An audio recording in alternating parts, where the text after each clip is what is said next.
ETF index mutual funds నేర్చుకుని stock మార్కెట్లో రాణించాలనుకుంటున్నారా? వెంటనే ఈ నెంబర్కి కాల్ చేయండి. నమస్తే, welcome to Suman TV. Pastor Shalem Raj గారు చేసిన వ్యాఖ్యలపై ఈరోజు మనతో పాటు మాట్లాడడానికి మన స్టూడియోలో రామ్ మెట్టు గారు ఉన్నారు. వీరితో ఈ విషయాలన్నీ కూడా మనం చర్చిద్దాం. హలో అండి రామ్ గారు, నమస్తే. నమస్తే అండి. ఇప్పుడు మీరు వింటుండొచ్చు, చూస్తున్న ఆల్రెడీ మనకి వీడియోస్ ట్రెండ్ అవుతూ వస్తున్నాయి. పాస్టర్ షాలిం రాజ్ గారు చేసిన కొన్ని స్టేట్మెంట్స్ వల్ల చాలామంది అంటే దాన్ని అఫెండ్ చేయడం కూడా జరుగుతూ ఉంది. అది ఎంతవరకు కరెక్ట్ అంటారంటే, యాక్చువల్గా మన హిందూ వాళ్ళల్లో కూడా పూలు అంటే మల్లెపూలు పెట్టుకోవడం అదొక ప్రాస్పారిటీకి అండ్ డివైన్గా చూస్తారు. లైక్ అంటే దేవుడికి పెట్టడంలో కానీ, మహిళలు పెట్టుకోవడంలో కానీ ఒక డివైన్ అండ్ ప్రాస్పారిటీకి సింబల్గా చూస్తాం. సో అలాంటిది టోటలీ ఆపోజిట్గా తను దాన్ని స్టేట్మెంట్ పాస్ చేయడం జరిగింది. అంటే ఆడవాళ్ళు ఎవరైతే పెట్టుకుంటారో వాళ్ళు వ్యభిచారుల కింద అని చెప్పేసి ఆ స్టేట్మెంట్ అనేది పాస్ చేయడం జరిగింది. ఇది ఎంతవరకు కరెక్ట్ అంటారు అసలు? ఇది ఖచ్చితంగా ఖండించాల్సిన విషయం అండి. ఎందుకంటే షాలిం రాజు అనే ఆయన ఒక పాస్టర్ అయి ఉండి, ఒక పబ్లిక్ స్పీకర్ అయి ఉండి, అందరి ముందు మాట్లాడేటప్పుడు ఆయన మాటలు అసలు ఎంత ఇంపాక్ట్ అవుతుంది అనేది ఆయన ఆలోచించాల్సిన విషయం అది. కరెక్ట్. సో ఇప్పుడు నోటికి వచ్చినట్టు మాట్లాడేసి, అంటే ఈ పువ్వులు పెట్టుకున్న వాళ్ళందరూ వ్యభిచారుల కింద లెక్క, పెట్టుకొని మేమందరము చాలా పవిత్రము అని ఇలాంటి సింబలైజింగ్ ఏదైతే చేసి ఈ మాటలు ఏవైతే ఉన్నాయో అవి చాలా హర్టింగ్గా ఉంటాయి for a lot of people. So obviously and ఇప్పుడు సెంటిమెంట్స్ ఇప్పుడు ఏంటంటే, ఎంతోమంది ఆడవాళ్ళు స్పెషలీ మన కల్చర్లో ఈ పువ్వులు పెట్టుకోవడం అనేది వాళ్ళకి ఇష్టము, అది మన ఆచారము, ఇవన్నీ ఉన్నాయి దాంట్లో. ఈ వ్యాఖ్యలు చేసిన తర్వాత ఇప్పుడు మళ్ళీ అదే మహిళ ఇలా పువ్వులు పెట్టుకునేటప్పుడు కొంచెం జంకడం అనేది ఖచ్చితంగా జరుగుతుంది.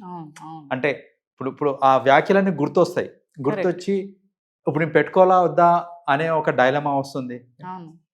అండ్ ఆబ్వియస్లీ వాళ్ళ సెంటిమెంట్స్ అన్ని హర్ట్ అవుతా ఉంటాయి ప్రతిసారి. అంటే ఎన్నో మనకు అనాది కాలం నుంచి ప్రతి లేడీ హస్బెండ్ అంటే ఒక బొట్టు, వాళ్ళకి బ్యాంగిల్స్ ఎలా అన్ని అవసరమో అలాగే ప్రతి శుభకార్యానికి కానీ వాళ్ళు ఎప్పుడైనా మంచి చేయాలి, every time they were flowers. ఎప్పటి నుంచో మనకి ఖచ్చితంగా మనం ఫ్లవర్స్ ని మల్టిపుల్ వేస్ లో యూజ్ చేసుకుంటాం. మనం అది మన సెల్ఫ్ డెకరేషన్ కి అవ్వచ్చు, దేనికన్నా సరే.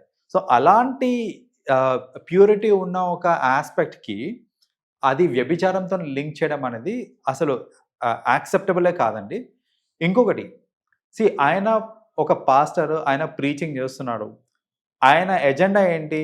ఆయన క్రిస్టియానిటీకి చేస్తున్నాడు కాబట్టి మన క్రిస్టియానిటీ గొప్ప అని చెప్పుకోవడం ఓకే.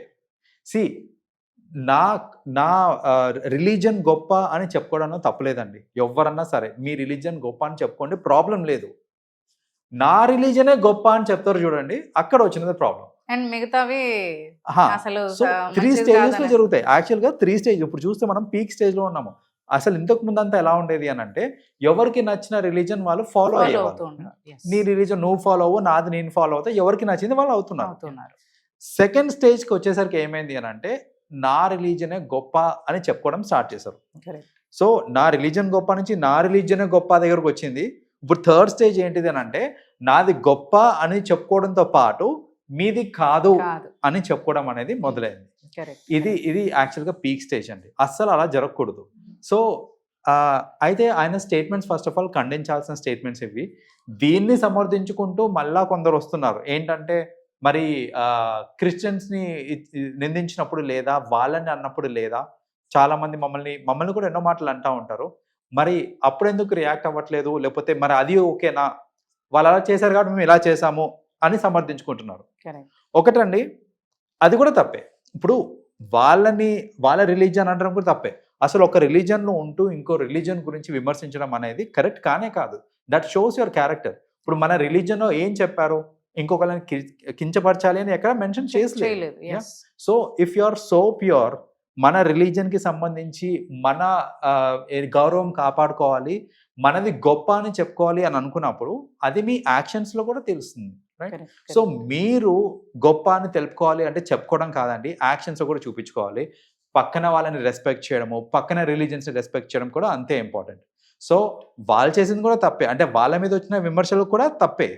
అయితే వీళ్ళు ఈ షాలిం రాజు చేసిన ఒక మిస్టేక్ ఏంటంటే, ఇప్పుడు అతన్ని సమర్థించే వాళ్ళందరూ కూడా ఏమంటున్నారంటే, మమ్మల్ని అన్నారు కాబట్టి మేము కూడా అంటున్నాము, కాబట్టి మేము చేసిన తప్పు కాదు అని అంటున్నారు. సో ఇప్పుడు చూడండి, ఎవరో చంపారు కదా అని మీరు కూడా చంపారు అని అంటే మీరు క్రిమినల్ కాదు అని అంటే అది డజంట్ వర్క్అవుట్ దాట్. దానికి ఒక లీగల్ ప్రొసీజర్ అనేది ఉంటుంది, అది ఫాలో అవ్వాలి. మీ సెంటిమెంట్స్ నిజంగా హర్ట్ అయినాయి అని అంటే దానికి తగ్గ యాక్షన్ తీసుకోవాలి మీరు. అంతేగాని వాళ్ళు మమ్మల్ని అన్నారు కదా అని పబ్లిక్లో అసలు సంబంధం లేని మహిళలు ఏం చేశారండి వాళ్ళకి?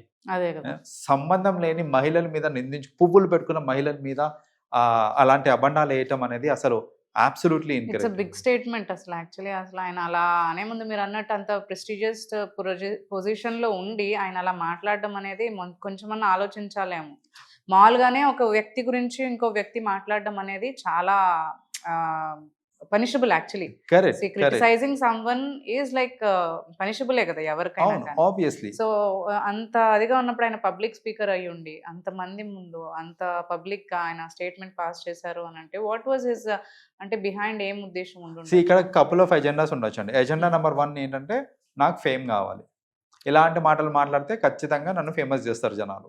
నేను ఫేమస్ అయ్యాను అని అంటే ఆబ్వియస్లీ దాన్ని నేను ఎన్కరేజ్ చేసుకుంటాను some or the other way, right? So that is one thing. Second agenda ఏమై ఉంటుంది అని అంటే to prove that Christianity is the best అని ప్రూవ్ చేసే క్రమంలో ఏంటంటే నేను ఎదగాలి అనుకుంటే ఓకే, కానీ నేను ఎదగడానికి పక్కన తొక్కడం అనేది కరెక్ట్ కాదు. ఈ కేసులో అదే అవుతుంది. క్రిస్టియానిటీ యొక్క గొప్పదనం చూపించుకోవడానికి వేరే రిలీజన్లో వాళ్ళు ఏంటంటే నిందించడము లేకపోతే అందులో తప్పులు ఎతకడం లాంటివి చేస్తూ ఉన్నారు వాళ్ళు. So this is another possible reason అనమాట. సో ఏంటంటే వాళ్ళ క్రిస్టియానిటీని ప్రూవ్ చేసుకోవడానికి వాళ్ళు ఇలాంటి స్టేట్మెంట్స్ తెచ్చే అవకాశం ఉంది ఇక్కడ. అయితే మూడోది అంటే దీనివల్ల జరిగే మేజర్ నష్టం ఏంటంటే ఆ పాస్టర్ స్టేజ్లో ఉండి వాళ్ళు ఆ లెవెల్లో ఉండి మాట్లాడేటప్పుడు వాళ్ళ టాక్స్ చాలా ఇన్ఫ్లుయెన్షియల్గా ఉంటాయండి. సో వచ్చి ఆ మాసెస్కి వచ్చి వినే వాళ్ళు ఉంటారు చూడండి, వాళ్ళందరూ ఏంటంటే అతనే గొప్ప, అతను చెప్పిందే కరెక్ట్, అతను చెప్పింది ఫాలో అవ్వాలి అనే మైండ్ సెట్ ఉంటుంది వాళ్ళకి. అలాంటి మైండ్ సెట్ ఉన్న వాళ్ళు నీ ముందున్నప్పుడు అలాంటి కించపరుచుకుంటూ మాట్లాడితే బేసిక్గా మీరు ఏంటి చెప్తున్నారు అని అంటే it's okay to degrade others అనేది మీరు ప్రీచ్ చేస్తున్నారు. ఎంత రెస్పెక్ట్ఫుల్ గా చూసుకునే ఉమెన్ ని మీరు అన్నట్టు వాళ్ళందరూ పాటిస్తూ ఉంటారు. ఆయన ఏం చెప్తే అది కరెక్ట్ అని అనుకుంటారు. ఇప్పుడు ఇలా చెప్పిన తర్వాత when they go for co fellows వాళ్ళ ఫ్రెండ్స్ ఎవరైనా అలా ఉమెన్ ని వాళ్ళు చూసినప్పుడు when they go through that surroundings అనుకుంటారా వాళ్ళు అదే పాటిస్తారు, అలాగే చూస్తారు కదా మరి. సో ఇన్ అ వే చెప్పాలంటే వాళ్ళ ఓన్ రిలీజియన్ లో ఆయన ఇచ్చే ప్రీచింగ్ లోనే తప్పులు ఉన్నాయి చెప్పాలంటే. అంటే పక్కన వాళ్ళని కించపరచచ్చు అనేది బికాజ్ ఆయన చేసేది అదే అక్కడ. సో పక్కన వాళ్ళని కించపరచచ్చు అని వాళ్ళ రిలీజన్ లో ఆయననే ప్రొపగేట్ చేస్తున్నాడు ఆ ఎజెండాని. రెండోది it is going to create a lot of social unjust. So ఇప్పుడు అనవసరంగా ఇంతకుముందు ఎవరికి అట్లా ఉండేది కాదండి. నాకు తెలిసి నేను చిన్నగా ఉన్నప్పుడు నాకు క్రిస్టియన్ ఫ్రెండ్స్ ఉండేవాళ్ళు, ముస్లిం ఫ్రెండ్స్ ఉండేవాళ్ళు, అందరం కలిసే ఉండేవాళ్ళము. వాళ్ళు ఫాలో అయ్యే రిలీజన్ వాళ్ళది ఉండేది, మనం ఫాలో అయ్యే రిలీజన్ మనది ఉండేది.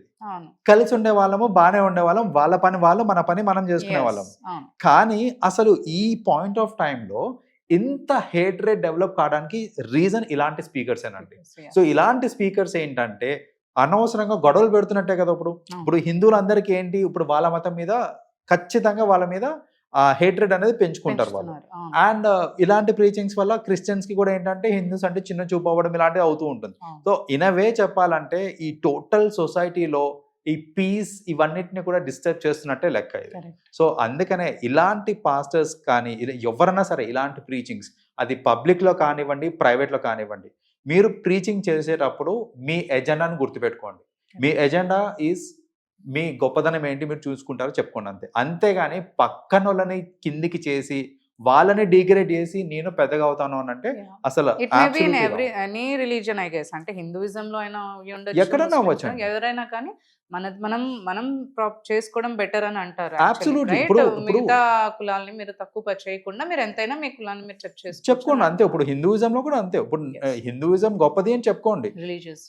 సో ఆ హిందూయిజం గొప్పది అని చెప్పుకొని దాన్ని ప్రీచ్ చేయండి, మీరు ఏమన్నా చేయండి, దట్ ఈస్ అబ్సల్యూట్లీ కరెక్ట్. నేను హిందూయిజం గొప్పది అని చెప్పే క్రమంలో నేను వేరే రిలీజన్స్ ని తక్కువ చేస్తాను అంటే అది కూడా కరెక్ట్ కాదు. ఎందుకంటే ఇన్ వే చెప్పాలి అని అంటే మనం కూడా రాంగ్ ఎగ్జాంపుల్ సెట్ చేస్తున్నట్టే. అంటే మన రిలీజన్ కూడా మేము అలా ఇంకొకరిని కించపరచచ్చు, వాళ్ళని తక్కువ చేయొచ్చు, అది ప్రాబ్లం లేదు అని మనం ఇన్వే ఇండైరెక్ట్గా చెప్తున్నట్టు అవుతుంది. కరెక్ట్. కాబట్టి ఏ రిలీజన్ అయినా సరే మీ రిలీజన్ని మీరు పాటించండి, మీరు నమ్మండి, ఇది గొప్పది అని చెప్పుకోండి. కానీ ఇన్ ద ప్రాసెస్ పక్కన వాళ్ళని కించపరచడం అనేది కరెక్ట్. కరెక్ట్ కాదు. ఎస్, రైట్ సైడ్ అండి. Thank you so much Ram garu. You welcome.